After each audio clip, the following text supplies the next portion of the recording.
नमस्कार, स्वदेश न्यूज की खास पेशकश में आप सभी का स्वागत है। मैं हूं आपके साथ भागीरथ साहू।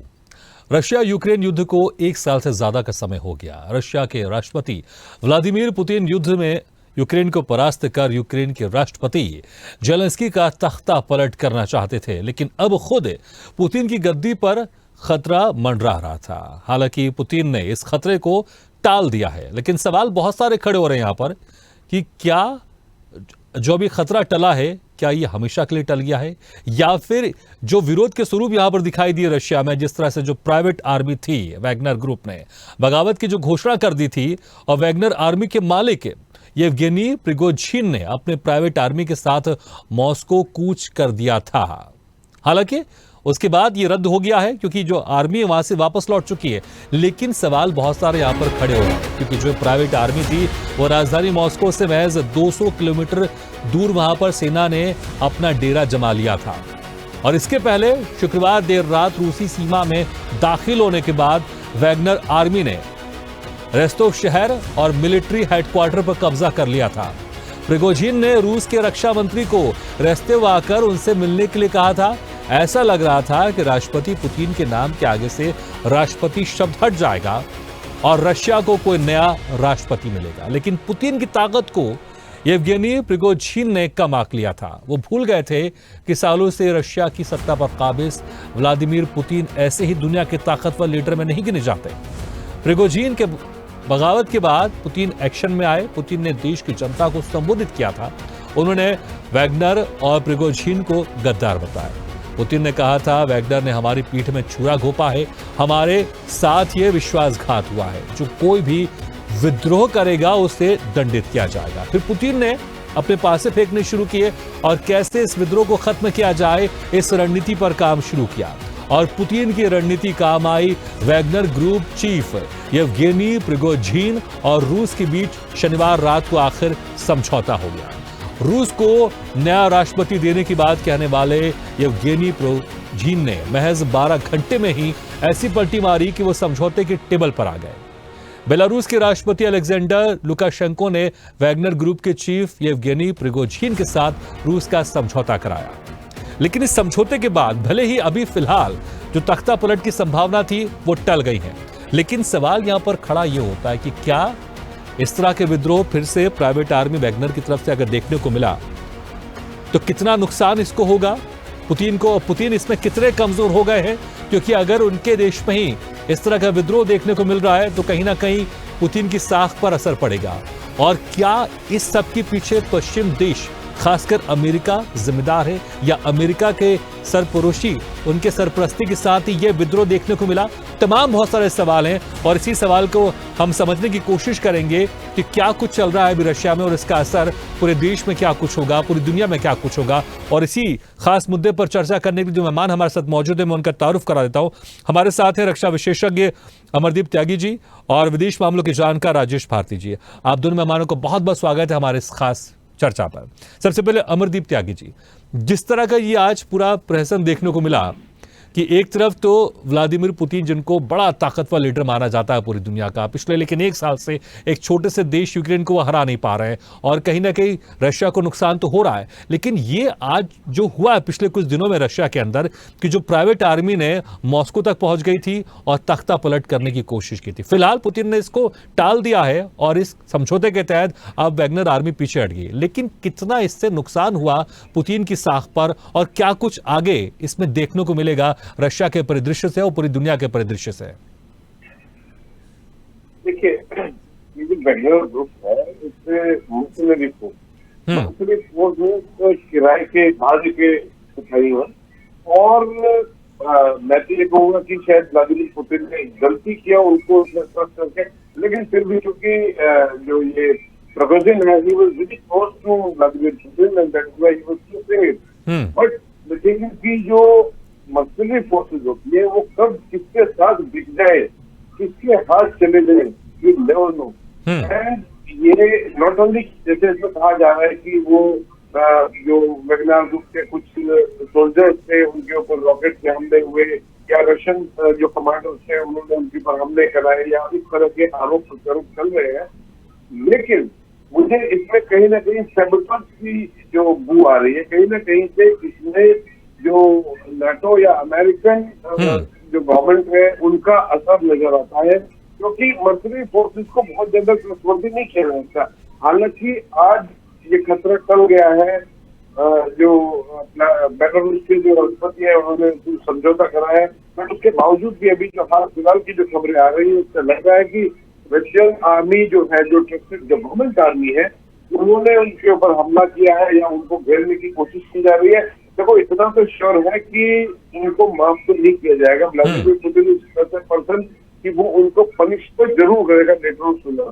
और ऑफकोर्स एक इनकी स्ट्रेंथ है, 50,000 की स्ट्रेंथ है, तो मतलब यदि देखा जाए तो कहने को तो बहुत बड़ी स्ट्रेंथ है भी, और यदि एक बड़े देश की बड़ी सेना के आधार पर माना जाए तो है भी कुछ नहीं, क्योंकि they are mercenary forces and they were being used by Russians basically to sabotage और टू डिस्टेबलाइज अदर कंट्रीज, और अपने फेवरेबल एक्शन के लिए इनको इस्तेमाल करते रहे। और आज यदि ये उनके खिलाफ कर रहे हैं कार्रवाई या करने का प्रयास किया है, तो इसमें कोई आश्चर्य की बात नहीं है, क्योंकि मर्सनरी फोर्सेस का जो करने का या काम करने का तरीका ऐसे ही होता है।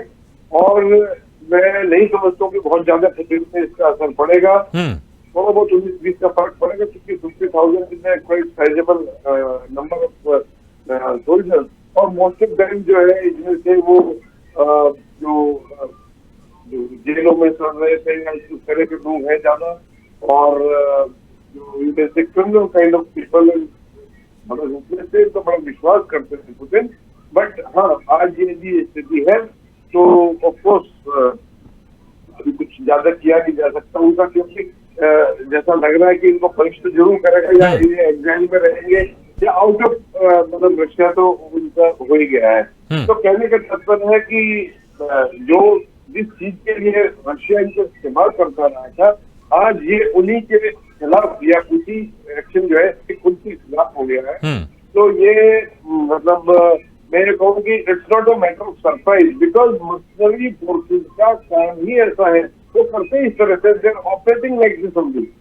जो उनको पैसा दे देगा, जो उनको फेवरेबल लगेगा उसके साथ बदल जाएंगे, उसके तो अपने के खिलाफ भी हो सकते हैं। इस केस में हुआ तो कोई ऐसी बड़ी बात नहीं है, but Russia will continue its operation against Ukraine. और रही बात ये कि ये यूक्रेन से 1 साल से कब्जा क्यों नहीं कर पाया है, तो मेरे ख्याल से यदि देखा जाए तो मुझे ऐसा लगता है कि पुतिन जो है वो यूक्रेन पे पूरी तरह से कब्जा करना ही नहीं चाहता है। Otherwise it's not very difficult for Russian army to capture it. May be some international pressure, और मे बी की थर्ड वर्ल्ड वॉर की शुरुआत तो हो जाए, या दूसरे देश भी ये NATO and other countries also war की let it continue like this, ये सुगबुगाहट चलती रही, इस तरह का मुझे ऐसा लगता है। अदरवाइज मुझे नहीं लगता कि यदि ऑल आउट रशिया वॉर करे तो यूक्रेन को कैप्चर नहीं कर सकता। कैप्चर तो कर सकता है, may be because of military situation it is not capturing. ठीक है राजेश भारती जी, जिस तरह से व्लादिमीर पुतिन को बड़ा ताकतवर नेता माना जाता है, क्योंकि वो खुफिया एजेंसी में भी रहे अपने देश के, लेकिन क्या वो इस चक्रव्यूह को समझने में नाकाम रहे? क्योंकि अक्सर ये कहा जाता है कि आपके देश के अंदर क्या चल रहा है उस पर ध्यान रखना है, विदेशों में क्या चल रहा है, आपके दुश्मन देश आपके खिलाफ क्या कर रहे हैं उसके ऊपर भी ध्यान रखना है। लेकिन यहां पर पुतिन खुद अपने देश में उनके साथ क्या होने वाला था इसको चूक गए। नहीं तो जो प्राइवेट आर्मी मॉस्को तक पहुंच गई थी, सिर्फ 200 किलोमीटर दूर थी, क्या यहां पर पुतिन चूक गए? उनको नहीं समझ में आया कि क्या हो रहा है और क्या हो सकता है, क्या इससे उनको नुकसान होगा? पुतिन की अंतर्राष्ट्रीय एक इमेज थी। पहले 8 साल वो रशिया के राष्ट्रपति रहे, फिर प्रधानमंत्री बने, क्योंकि रशियन संविधान में लगातार जो है 3 टर्म कोई प्रेसिडेंट नहीं बन सकता है।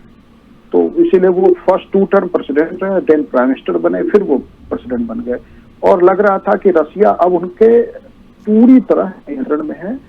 और शी जिनपिंग जो चाइना के राष्ट्रपति हैं और पुतिन, ये दो जो है एक लोकतांत्रिक व्यवस्था से अलग दुनिया में 2 ऐसे देश के रूप में उभरे थे कि जिन लग रहा था कि जिनकी का मुकाबला नहीं है, जो अंतर्राष्ट्रीय स्तर पे अपनी जिद मनवा सकते हैं।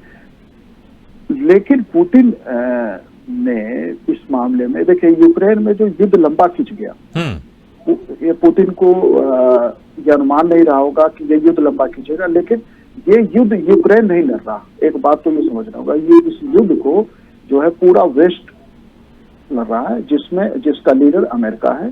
तो सारे सैनिक साजो सामान, आर्थिक मदद जो है यूक्रेन को मिल रहा है, और उसी मनोबल से यूक्रेन जो है, दूसरा जिस क्षेत्र में लड़ाई हो रही है वहाँ की थोड़ी जो क्लाइमेट है वहाँ की, और वहाँ का जो जमीन है वो इतनी दलदली है, तो कई सारे फैक्टर्स हैं।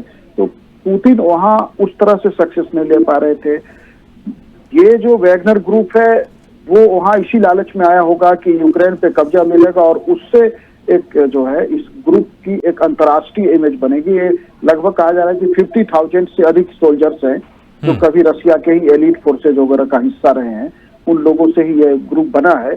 पुतिन निश्चित रूप से चूक गए हैं और उनके अंतर्राष्ट्रीय इमेज को धक्का लगा, और मुझे लगता है कि ये यही नहीं रुकने वाला है। रूस में सत्ता परिवर्तन का ये संकेत माना जाए। बिल्कुल अमरदीप त्यागी जी, क्या ये संकेत है सत्ता परिवर्तन का?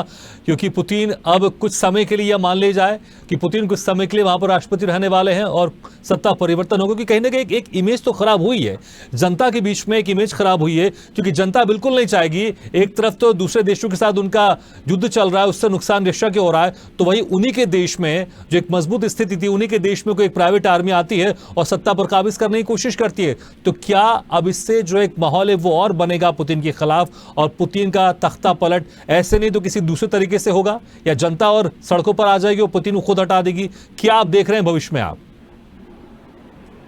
नहीं, देखिए, मुझे नहीं लगता है कि बहुत जल्दी ऐसा हो जाएगा। तो पुतिन कोई स्मॉल गाय, कोई छोटा मोटा आदमी है, वेरी स्ट्रॉन्ग है, बहुत उसके जो अपनी सेना है, वफादार लोग बहुत है, और रशियन पॉपुलेशन में इतना जितना ये कहा जा रहा है, या जो अभी आज बात हो रही है वैगनर ग्रुप की, और कि वो वैगनर ग्रुप ने ऐसा कर दिया वैसा कर दिया, ठीक है, मतलब इससे धक्का तो लगा है, बट मैं नहीं समझता हूँ कि उसको पुतिन जो है वो वहां से हटा दिए जाएंगे या सत्ता परिवर्तन हो जाएगा। मुझे तो ऐसा लगता है कि अब वो जो प्रोग्रेसिव है या जो वैगनर ग्रुप के जो सोल्जर्स, जैसे इसमें एक्चुअली मैं आपको बताऊं, इसमें इन्होंने कॉन्ट्रैक्ट के लिए इनको बोला था, इसमें से कुछ सोल्जर्स जो है वो रशियन के जो रेगुलर आर्मी है उनके साथ भी कॉन्ट्रैक्ट साइन किया है, they are coming to them, और वेस्ट जो प्रोग्रेसिव के साथ है उनको ये डेफिनेटली पनिश करेंगे। ऐसा नहीं कि पूरा का पूरा वैगनर ग्रुप जो है वो पुतिन के खिलाफ है या पूरे के पूरे ग्रुप ने विद्रोह किया है, उसमें से काफी सारे सोल्जर्स जो है वो रशियन स्टेट के साथ भी है, और उनको एज ए रेगुलर सोल्जर्स वो अभी माना जाएगा जब as and when they are going to sign the contract. तो कहने का मतलब ये है कि इससे बहुत ज्यादा फर्क पड़ने वाला नहीं है। ये जब इस तरह की एक्टिविटीज होती है या इस तरह की मौसमी फोर्सेस को आप इस्तेमाल करते हो, तो उनका सेटबैक होने के चांसेस बहुत होते हैं, because they are not very you can say loyal, they are as good as a terrorist organisation. बहुत सारे कंट्रीज ने वैगनर ग्रुप को टेररिस्ट ऑर्गेनाइजेशन भी डिक्लेयर किया हुआ है, तो ये कब किसके खिलाफ लड़ने लगे यू कांट से। बिल्कुल, तो ऐसा नहीं है कि यदि इससे एक स्मॉल, मैं तो स्मॉल ग्रुप ही कहूंगा, Russia is a large country, बड़ा देश है, बड़ी फौज है, इसमें से यदि 50,000 ये इर्रेगुलर फोर्सेस या मर्सनरीज यदि वो टूट भी जाते हैं, तो इसका मतलब ये नहीं है कि रशिया टूट गया या रशिया में विद्रोह हो गया, रशियन फोर्सेस में विद्रोह हो गया। It is not revolt in Russian forces. Russian forces are भी they are loyal to Putin और लॉयल टू देयर गवर्नमेंट और loyal to their country. Mercenary forces का ऐसे विरोधी हो जाना it's not a big deal, and it doesn't mean कि वो सत्ता परिवर्तन हो जाएगा या पुतिन को हटा दिया जाएगा। रशिया का प्रेसिडेंट होना बड़ी बात है। इस तरह के वैगनर ग्रुप टाइप कि वो आगे बढ़ रहे हैं, वो आके क्रेमलिन पे कब्जा कर लेंगे या रशिया पे कब्जा कर लेंगे, ठीक है, वो हुआ। एंड एक मैं ये कहूंगा कि एक इनकी इंटेलिजेंस चूक रही, and it was not expected कि ये इस तरह करेंगे, because the way it is called कि that progressive is the chef of Putin. तो इतना कॉन्फिडेंशियल आदमी यदि इस तरह की हरकत कर सकता है, तो वो पुतिन ने कहा कि it is stabbing in the back, ये धोखा किया है, ट्रेजन की एक्टिविटीज है, जिससे बहुत ट्रस्ट करता हूँ।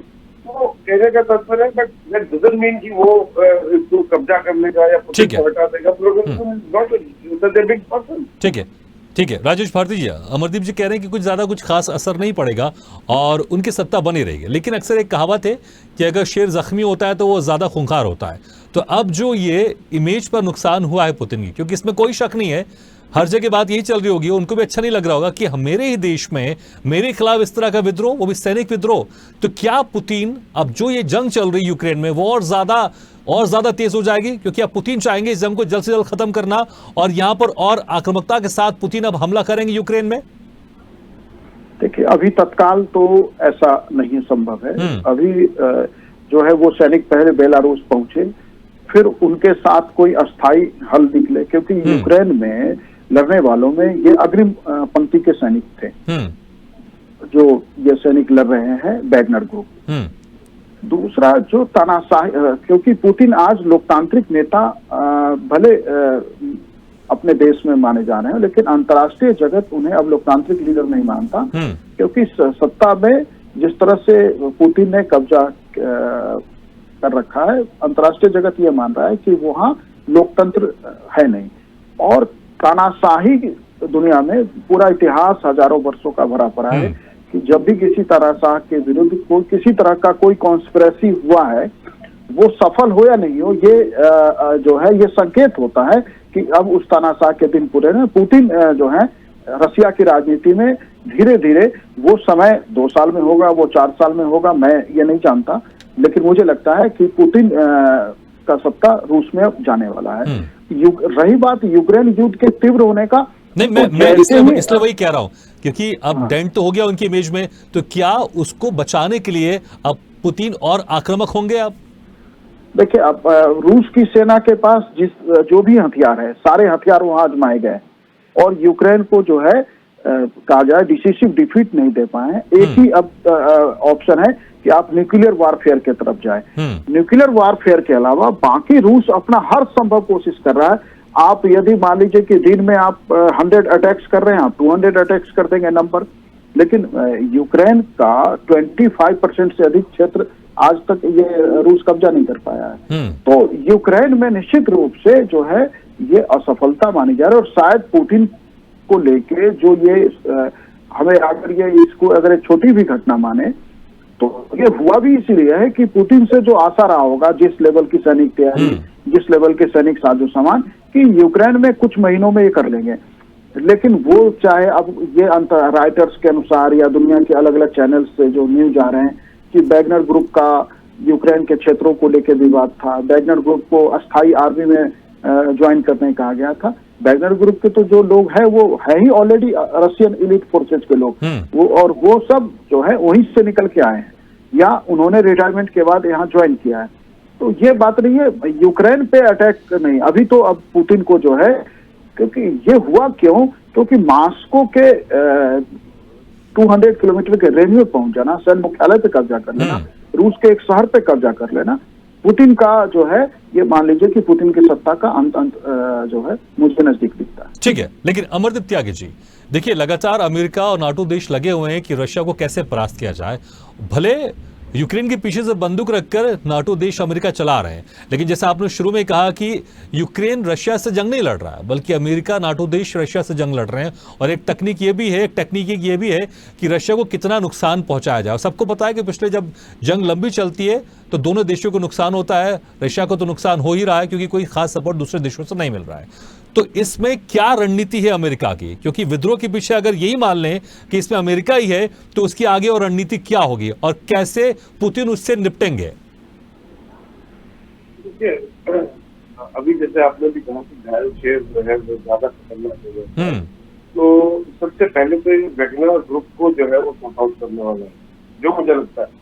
मतलब मैं उस तरह सोचता हूँ मेरे हेड ऑफ द स्टेट और उसके बहुत क्लोज कॉन्फिडेंशियल पर्सन ने इस तरह का काम किया, तो सबसे पहले तो क्योंकि जो आस्तीन के साथ है या जो आपके जो खिलाफ काम करने वाले हैं उनको निपटाने का काम कोई भी, एक अभी भारती जी बोल रहे थे कि पुतिन जो है is a kind of dictator, तो ऐसे लोगों का सबसे पहले एक्शन क्या होता है, जो उसके खिलाफ कार्रवाई कर रहा है उसको समाप्त करना, चाहे वो बेलारूस के थ्रू करे या अपने चेचन लड़ाकों के थ्रू करे या रशियन जो रेगुलर आर्मी है। तो सबसे पहले तो इनको सॉर्ट आउट करना है। दूसरा रही जो अमेरिका की जो चलती है, अमेरिका की, और इसमें मुझे जो अभी जो ये वेगनर ग्रुप का जो एक्शन हुआ है, इसमें 101% मुझे अमेरिका का हाथ लगता है। मुझे लगता है कि ये सैबोटेज किया गया है जी। क्योंकि ये तो अमरदीप जी, समय कम है, संक्षेप में, तो क्या जो अमेरिका का चक्रव्यूह है उसमें पुतिन फंसते जा रहे हैं?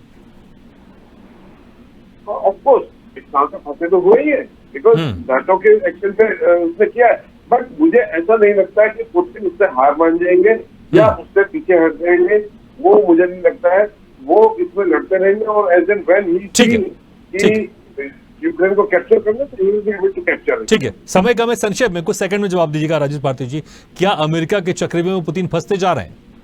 नहीं, अमेरिका के चक्रव्यूह से अलग जो है ना, पुतिन अपने चक्रव्यूह में फंसे हैं। किसी भी देश में ऐसी सत्ता तंत्र के लिए ये इंटेलिजेंस का बहुत बड़ा फेलियर है। आपके राजधानी के पास अगर एक विद्रोही गुट आ रहा है जो आपके साथ ही यूक्रेन में लड़ता है, तो ये बेसिकली पुतिन निश्चित रूप से इसमें सुरक्षा तंत्र में कहीं चूक हुई है, सैन्य मुख्यालय में कहीं जो है कुछ लोग पुतिन से नाराज हैं। ये पूरा ओवरऑल जो है इन सारी परिस्थितियों का अमेरिका तो सिर्फ उन परिस्थितियों का लाभ उठा रहा है। देखिए, दुश्मन देश तो आपके देश में जो लेकिन ये साफ है कि चक्रव्यूह है उसमें पुतिन फंसते जा रहे हैं। नहीं, पुतिन चक्रव्यूह में नहीं, अपने चक्रव्यूह में फंस। ठीक है, चलिए, बहुत बहुत शुक्रिया आप दोनों कब्जा करने के अपने चक्रव्यूह। बिल्कुल, बहुत बहुत शुक्रिया अमरदीप जी और राजेश भारती जी, बहुत बहुत शुक्रिया हमारे इस खास चर्चा में शामिल होने के लिए। तो जिस तरह से 1 साल से ज्यादा का समय हो गया यूक्रेन रशिया के युद्ध में, उसके नुकसान अब रशिया में दिखाई दे रहे हैं। पुतिन की जो एक दमदार ताकत थी वो अब कमजोर होती जा रही है, क्योंकि खुद वो अपने देश में ही अपनी सत्ता बचाने के लिए उनको जद्दोजहद करना पड़ रहा है। क्योंकि जो राजधानी है रशिया की, मॉस्को, वहां तक एक प्राइवेट आर्मी आ जाती है जिसमें 50,000 सैनिक हैं और कुछ शहरों पर कब्जा भी कर लेती है। तो कहीं ना कहीं यहां पर जो पुतिन चक्रव्यूह रच रहे थे यूक्रेन के खिलाफ या दूसरे देशों के खिलाफ, उस चक्रव्यूह में पुतिन यहां पर खुद फंसते जा रहे हैं। लेकिन देखना होगा कि पुतिन अब किस तरह से इस चक्रव्यूह से पार निकलते हैं, या फिर अभिमन्यु की तरह वो इस चक्रव्यूह में फंस जाएंगे और अपनी जो राजनीतिक छवि है, जो राजनीतिक जान है, वो गवा बैठेंगे। इसी के साथ हमारे इस खास पेशकश में फिलहाल इतना, लेकिन खबरों का सिलसिला लगातार जारी है। आप देखते रहिए स्वदेश न्यूज, सबसे पहले देश। ऐसे ही वीडियोस के लिए लाइक करें, शेयर करें, फॉलो करें, YouTube पर जाकर सब्सक्राइब कर बेल आइकन दबाना ना भूलें और ताजा अपडेट्स के लिए स्वदेशलाइव.com पर जरूर जाएं।